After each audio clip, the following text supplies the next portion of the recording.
नमस्कार मित्रों, मैं अतुल आप सभी का आपके ऑनलाइन यूट्यूब चैनल लाजमिक होगा का और बहुत स्वागत करता हूँ। मित्रों, जो जनगणना की सीरीज हम लोग को चल रही थी, उस सीरीज में आज हम लोग उत्तर प्रदेश के संदर्भ में जनगणना लेकर आपके सम्मुख उपस्थित हुए हैं। सबसे पहले यदि आप फर्स्ट टाइम चैनल पे विजिट कर रहे हैं तो ऐसी छोटी छोटी वीडियोस के माध्यम से आपके पूरे सिलेबस को कवर कराया गया है, जो कि आगामी लेखपाल की परीक्षा तथा साथ ही साथ में जो ग्राम पंचायत अधिकारी की परीक्षा है उसके लिए बहुत ही उपयोगी है। तो चलिए देर न करते हुए हम लोग वीडियो की शुरुआत करते हैं और हम लोग इस वीडियो में जानेंगे कि किस प्रकार से जनसंख्या भारत के संदर्भ में स्टार्ट हुई है और फाइनली चीजें हम लोग की उत्तर प्रदेश के संदर्भ में जाके खत्म हुई। तो सबसे पहले, हालांकि इसके पहले के वीडियो में भी चीजें बताई जा चुकी हैं, लेकिन सबसे पहले हम लोग स्टार्टिंग करेंगे जनसंख्या परिदृश्य उत्तर प्रदेश के संदर्भ में। जैसा कि आप जानते हैं, किसी भी देश की जो जनसंख्या होती है, जनसंख्या का सिंपल सा मतलब जो मतलब वहाँ लोग होते हैं उनकी संख्या, उनको काउंट करना, उसको जनसंख्या कहते हैं। अगर क्षेत्रफल के हिसाब से अगर बात करेंगे, क्षेत्रफल के हिसाब से भारत क्या है, भारत 7वें नंबर पर है, जबकि जनसंख्या के हिसाब से भारत जो है वो आपका दूसरे नंबर पर। अगर हम लोग क्षेत्रफल की बात करते हैं तो भारत का क्षेत्रफल 32,87,263 किलोमीटर स्क्वायर है, जबकि उत्तर प्रदेश का क्षेत्रफल 2,40,928 किलोमीटर स्क्वायर। ठीक है, ये टोटल 7.33% उत्तर प्रदेश का। यहाँ पर हमको जनसंख्या के संदर्भ में बात करनी है तो आप जानते होंगे जनसंख्या के हिसाब से जो उत्तर प्रदेश है वो भारत में सबसे प्रथम स्थान पर यानी पहले स्थान पर है। तो देखिए, आपको मालूम होगा कि जो जनगणना है वो जनगणना की शुरुआत भारत के संदर्भ में अगर हम लोग बात करें तो भारत के संदर्भ में अंग्रेजों के समय में हो गई थी और भारत में पहली जनगणना 1872 में लॉर्ड मेयो के कार्यकाल में हुई थी। हालांकि यह जनगणना विधिवत रूप से नहीं थी। भारत के संदर्भ में बात करते हैं तो विधिवत रूप से जो जनगणना की शुरुआत हुई 1881 में लॉर्ड रिपन के समय में हुई थी। देखिए, इन चीजों को शुरुआत करने से पहले थोड़ा सा जनगणना के संदर्भ में हम लोग विश्व के संदर्भ में भी बात कर लेते हैं। आप जानते हैं कि जनगणना भारत में ही होती है, साथ में विश्व के प्रत्येक देश में जनगणना होती है, क्योंकि जनगणना हमारे लिए बहुत महत्वपूर्ण है। वहां से हम जो उसकी क्या कहते हैं, जो संरचना होती है, संरचना मतलब एक सामाजिक संरचना के बारे में जान सकते हैं कि वहाँ की साक्षरता क्या है, वहाँ कितने लोग रहते हैं, कितने वहाँ पर पुरुष हैं, कितनी महिलाएं हैं, ठीक है, वहाँ की साक्षरता दर क्या है। ये विभिन्न प्रकार की चीजें हमको जानने की मिलती है। इसीलिए जनसंख्या भारत में, जनगणना भारत में तो कराई जाती ही जाती है, इसके साथ ही विश्व के प्रत्येक देश में कराई जाती है। तो विश्व के प्रत्येक देश के संदर्भ में हम लोग चीजों को देख लेते हैं। तो सबसे पहले विश्व में प्रथम जनगणना स्वीडन में 1749 में स्टार्ट हो गई थी, लेकिन दशकीय जनगणना जो स्टार्ट की गई थी वो आपकी यूएस थे, यानी संयुक्त राज्य अमेरिका के द्वारा शुरुआत की गई थी। अब देखिए, ये तो आगा विश्व के साथ, क्योंकि कभी ऐसा क्वेश्चन पूछा जा सकता है कि बताइए सबसे पहले किस देश में जनगणना की शुरुआत की गई थी, तो आप बताएंगे स्वीडन में। दशकीय जनगणना की अगर हम लोग बात करें तो दशकीय जनगणना आपके संयुक्त राज्य अमेरिका में। अब आगे हम लोग बढ़ते हैं और आगे हम लोग बात करेंगे कि देखिए जनगणना अधिनियम 1948 में आया था। आप सभी जानते हैं कि जो भारत है, भारत की आजादी 1947 में हुई थी, यानी भारत को आजाद 1947 में किया गया था। तो जो आपका जनगणना अधिनियम है वो जनगणना अधिनियम 1948 पे बना था। नई जनसंख्या नीति 15 फरवरी 2000 में आई है। ठीक है, देखिए ये सब चीजें बहुत जरूरी है। आपकी जो ये जनगणना हुई थी, ये जनगणना आपकी कौन सी है, तो टोटल अगर बात करेंगे तो ये 15वीं नंबर की जनगणना है। और अगर हम स्वतंत्रता के बाद बात करते हैं, स्वतंत्रता के पश्चात, तो स्वतंत्रता के पश्चात ये 7वें नंबर की जनगणना थी और वैसे टोटल देखते हैं नंबर के हिसाब से तो आपकी 15वीं जनगणना थी। आशा है पूरा विश्वास होगा कि चीजें आपको यहाँ तक समझ में आ रही होंगी। तो चलिए हम लोग बात करते हैं जो आपकी 15वीं जनगणना हुई है। इस 15वीं जनगणना में जनगणना आयुक्त आपके कौन थे, सी चंद्रमौली साहब जी। ठीक है, चीजें आगे समझ में आ गई। अब देखिए जनगणना को हम लोग उत्तर प्रदेश के रेस्पेक्ट में पढ़ेंगे, क्योंकि हम लोग उत्तर प्रदेश की परीक्षाएं देने जा रहे हैं, तो इसमें भारत के परिप्रेक्ष्य में आपसे क्वेश्चन पूछे ही पूछे जाएंगे।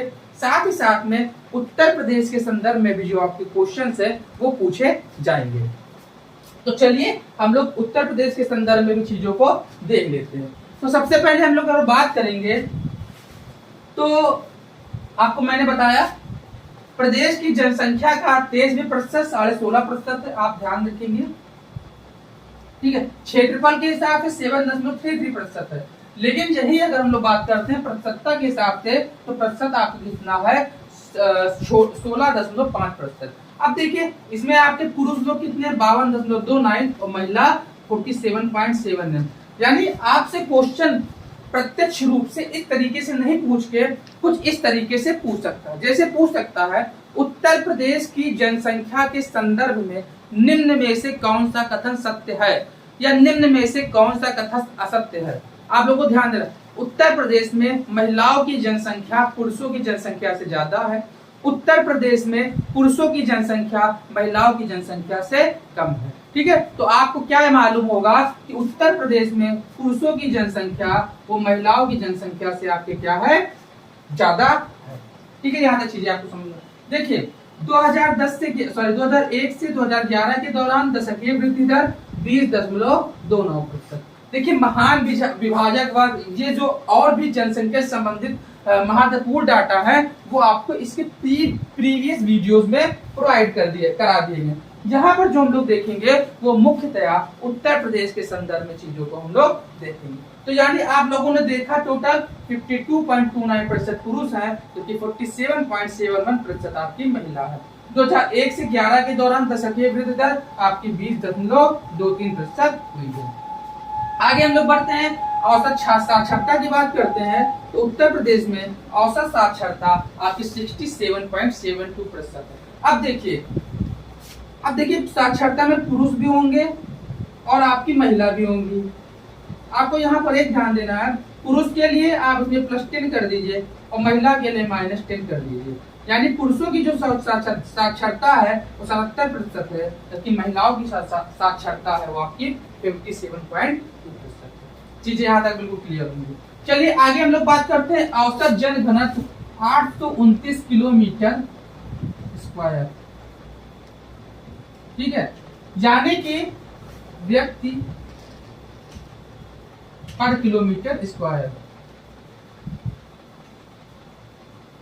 देखिए जन घनत्व का मतलब क्या होता है, जैसे हमने लिखा किलोमीटर स्क्वायर, यानी कुछ इस तरीके से समझिएगा कि मान के चलिए उत्तर प्रदेश में कोई एक एरिया है जिसकी लंबाई आपके 1 किलोमीटर है और चौड़ाई आपके 1 किलोमीटर है, तो ये आपका क्षेत्रफल जो हो जाएगा वो हो जाएगा 1 किलोमीटर और स्क्वायर, ठीक है।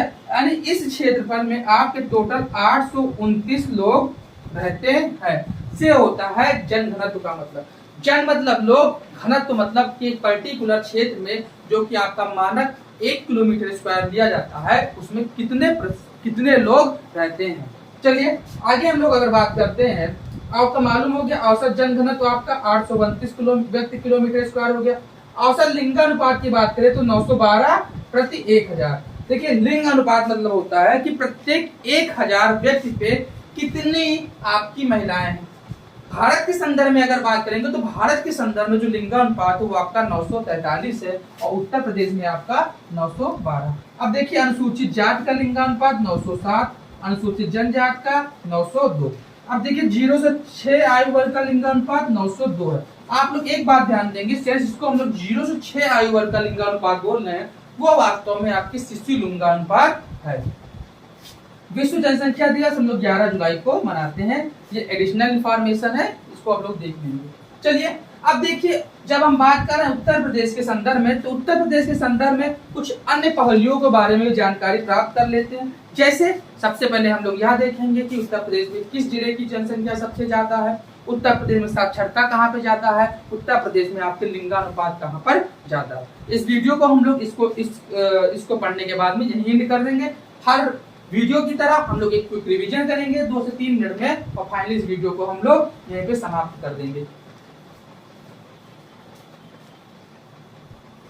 तो चलिए हम लोग आगे बात करते हैं। जैसा कि आप सभी ने देखा कि अब हम लोग बात कर रहे हैं जनसंख्या के हिसाब से बात करते हैं, तो जनसंख्या के हिसाब से आपके इलाहाबाद में क्या सबसे अधिक जनसंख्या है। वही महोबा जो है, महोबा में आपके सबसे कम जनसंख्या पाई जाती है। जनघनत्व की बात करें तो आप जानते होंगे दिल्ली एनसीआर में आपका अपना प्यारा गाजियाबाद प्रदेश जिला है, तो यानी जनघनत्व सबसे ज्यादा आपका कहाँ पर है, गाजियाबाद में, जबकि सबसे कम आपका जो जनघनत्व है वो आपके कहाँ पर है, ललितपुर में है। आगे हम लोग बात करते हैं साक्षरता की बात करते हैं, तो साक्षरता सबसे ज्यादा आपके गौतम बुद्ध नगर में, जबकि सबसे कम जो साक्षरता है वो आपका श्रावस्ती में होगा। आप जैसे जैसे पूर्वांचल की तरफ जाएंगे आपको अशिक्षा का जो स्तर है वो व्यापक रूप से देखने को मिलेगा। जी, और आप आगे जाएंगे तो आप दूसरे प्रदेश में चले जाएंगे जो कि आपका बिहार है। बिहार में भी आप देखेंगे जो अशिक्षा का स्तर है वो काफी ज्यादा है। अशिक्षा हो गया, भूखमरी हो गया, ये काफी बड़े पैमाने पर पाई जाती है। चलिए दशकीय वृद्धि दर की बात करते हैं, तो देखिए गौतम बुद्ध नगर, आप देख भी रहे होंगे कि दिल्ली और एनसीआर वाला जो रीजन है, उस दिल्ली और एनसीआर वाले रीजन में आपको क्या देखने को मिलेगी कि वहां पर इंडस्ट्रियल ग्रोथ हो रहा है। जब इंडस्ट्री में कहीं पर डेवलप होती है तो लोगों का पलायन ग्रामीण क्षेत्र से शहरी क्षेत्र की तरफ होता है। तो इसी संदर्भ में 2001 से 2011 के बीच में आपके जो गौतम बुद्ध नगर है, उस गौतम बुद्ध नगर में सबसे ज्यादा दशकीय वृद्धि हुई है। वही कानपुर नगर में जो आपके दशकीय वृद्धि वो सबसे कम हुई है। लिंगानुपात आप देखेंगे जौनपुर में सबसे अधिक है, हालांकि सबसे कम जो है आपका गौतम बुद्ध नगर में।